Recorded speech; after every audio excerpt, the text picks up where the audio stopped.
Democrats slamming, the president, the former president, for these migrant claims that he's making. But are there still big risks for them politically as it's keeping the focus on immigration, which is seen as a real vulnerability for Vice President Harris? The risk is for the Republicans. And let's talk about this immigration issue. The Haitian immigrants didn't come to Springfield without being invited. In fact, there was an employment agency and many companies, because of so many opportunities there, recruited these immigrants. Corporate America recruits immigrants to America, which is the dirty little secret that nobody talks about in regard to immigration. And why did Donald Trump use hyperbole when he could have really slammed the Democrats on the open borders issue, if you want to call it that? But he didn't. He used racist tropes. He dehumanized Haitian immigrants because of the color of their skin. But do you think Springfield actually invited 20,000 of them? That creeps. I don't know if he invited 20,000 of them, but they didn't show up on their own. They're coming here for a better life.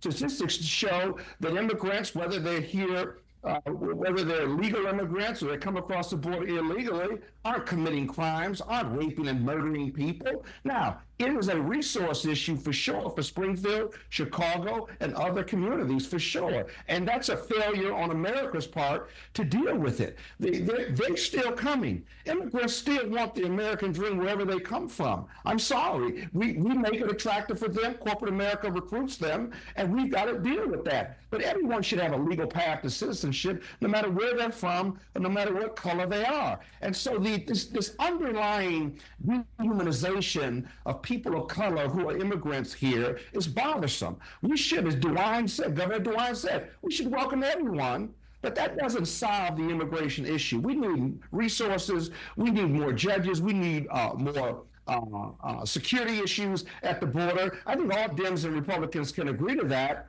But then the Republicans won't pass legislation, the Langford legislation, that could have addressed all of these issues, maybe not everything, but a lot of them, and they didn't for political purposes. And that's a political reality. Kamala Harris is less known, and she's got to continue to define herself. But the whole issue of policy, the three of us will intellectualize our votes. The average voter votes for who they like, who they want to have a beer with. And that's still the bottom line. And you still got to get one more vote than the next person. And so as a result, it's going to be about the ground game. I don't think Donald Trump, based on his campaign, is trying to expand his base. He's trying to energize his base to outvote the Dems on November 5th, as opposed to expanding his base. Kamala Harris is trying to expand her base because she's building a coalition, the Obama coalition, the Biden coalition, and we've only got about 50 days left to do that. So those are the challenges of both candidates.